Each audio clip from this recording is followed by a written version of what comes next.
guys, it's Kimberly. Welcome back to a brand new juicy Q&A. So many of you have been asking questions on the membership site and on Instagram, and I'm honestly so thrilled that we're doing weekly Q&As again. It warms my heart so much, and the excitement I feel to do these is just like so overwhelming. If you haven't already subscribed and joined my member section, go check that out right now because we do extended Q&As after every single Q&A, and the party is like on over there. Like, you guys are loving the extended Q&As, and I'm so glad to be able to bring you even more in-depth answers every single week. So go check that out, or just stay for today's Q&A here on YouTube because I'm doing those every week anyway. Let's get right into question number one, shall we?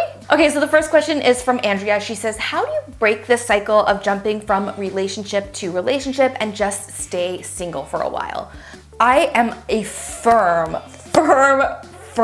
believer that you can't truly love someone or give your all to them if you're not fully like in love with yourself first. For me in my own life, I practice self-love or self-care in a whole number of ways. This might sound really cheesy, but it's like honoring who you are and living a life that allows you to be yourself, allows you to express your passions, and allows you to do that in an environment that you don't criticize yourself in. Now, you're always gonna get criticism or judgment from other people. That's just the world we live in. But put yourself in an environment where you can say, I'm honoring and living my best life, and I'm okay with that. But the reason why people tend to get into relationships when they're not fully ready to is because they feel pressure to have a relationship. And that's just another example of feeling like you have to do something because other people think that's the right thing to do. It is totally okay to be single. It is totally okay to go out to places by yourself, to do your own thing. I even love going to a good old dinner and even movies by myself. I used to do that all the time when I did my PhD in London. And it was a really, really good experience for me to just get out there into the world and do things on my own and be totally okay with it. I think that was really the stage in my life where I really became okay with who I was. And I was like, oh, this is the kind of person I am, and this is what I have to do in order to be happy. Next question, Shannon says, what if I don't see myself having a future with my boyfriend? Does that mean I should break up with him or not?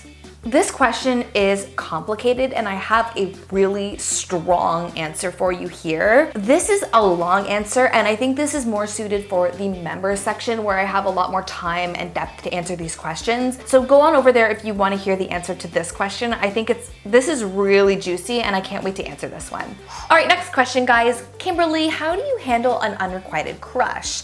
How do you move on and maintain a friendship with them if they've made it clear that they don't like you back? This is also a really, really common question. A lot of times, like, you like someone, you've expressed it to them, and they are really clear. I'm not interested in you, I like someone else. It just kind of ends there. And honestly, after that, it can be a little bit awkward to be like, okay, like, I've expressed myself to you, and now, like, nothing. Crickets! My best advice for this one is, this might feel a little bit funny, but think of yourself when you're older. Think about what you want that relationship to look like. Do you want it to be with someone that's not 100% sure about you? I know I wouldn't. And when I think about my relationship with Nathan now, I know that he's like 100% in, and raising kids and having a family would be exceedingly hard if it was with someone that wasn't like 100% about you.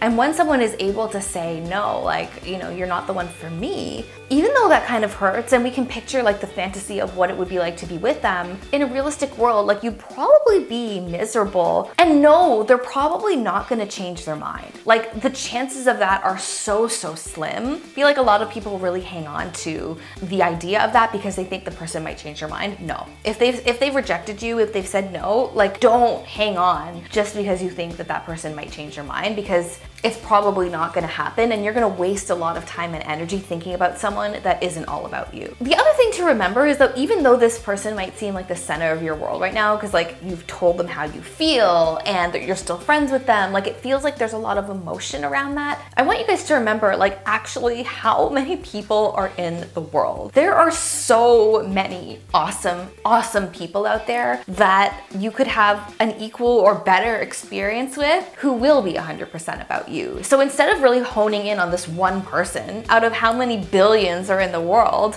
just understand that you can have a better experience with someone else. So I would really focus on getting out there and seeing the awesome qualities in other people, and this is really gonna help distance you from this experience that you've had with this one person that feels really big right now. Because if you are able to separate yourself from that a bit, it's gonna feel a lot smaller in your mind, and it's gonna help you move on a lot better. All right, guys, I hope that helps answer your question. What's the best way to get over trust issues with having a boyfriend? Like ignoring the anxiety of what might happen, and that's from Envelope. I've seen this question so many times. You might be one of these girls or women who feels this way. Every time you get into a relationship, you're concerned that your partner might cheat on you. And when they go out, you have anxiety because you're like, oh my God, I don't know where they are or what they're doing. Do they really like me that much? And like, what happens if they're with another girl or another woman? That is a huge hang up in a relationship and is usually like such an unproductive, hard thought to carry around with you. I'm gonna be a little bit in your face right now, guys. And this is only for your own sake. This isn't to be rude or mean or anything like that, because I think we've all been there at times. When you're worried about someone cheating on you, when you're worried about the anxiety of them going out and doing things, it's usually not because of their behavior or the person that they are. Usually this has something to do with what's going on inside of you. It could be an experience that you had growing up, the feeling of being abandoned, the feeling of having your trust betrayed. And that's a terrible, terrible, hollow feeling. It can make you feel very anxious and overwhelmed. But it's important to know that it's not because of the relationship you're in. This is because of something that's happening within you that's causing you to freak out every time you think your partner might be cheating on you. This might sound a bit counterintuitive, but one of the best ways to actually stop the behavior of feeling anxious when someone goes out is to actually think about what happened in your childhood, or was there an experience that happened for you where you really felt betrayed, where you really felt abandoned, and then work to reframe that situation in your mind. Is this a traumatic situation that maybe hasn't been resolved and needs to be resolved with the help of a friend or a therapist? Think about that, because that is influencing you to the point where you're projecting this kind of behavior onto your partner, and that really isn't fair to them. So really think about that, and if you're having trouble figuring that out with yourself or with a friend, a therapist is always a really good person to talk to. EMDR is an amazing form of therapy for trauma, and I would recommend that type of therapy to anyone that does have traumatic experiences in the past. Incredibly helpful form of therapy. I love you guys all so much, and I always feel so much closer to you when we have these like really heart-to-heart Q&As. I'll see you guys next week here on YouTube, and I'm gonna meet you guys right now over in the membership section, and I will be answering questions and comments and all kinds of fun stuff like that. I hope you have an amazing week, guys, and I'll see you next week for another Q&A. Bye-bye. Love you.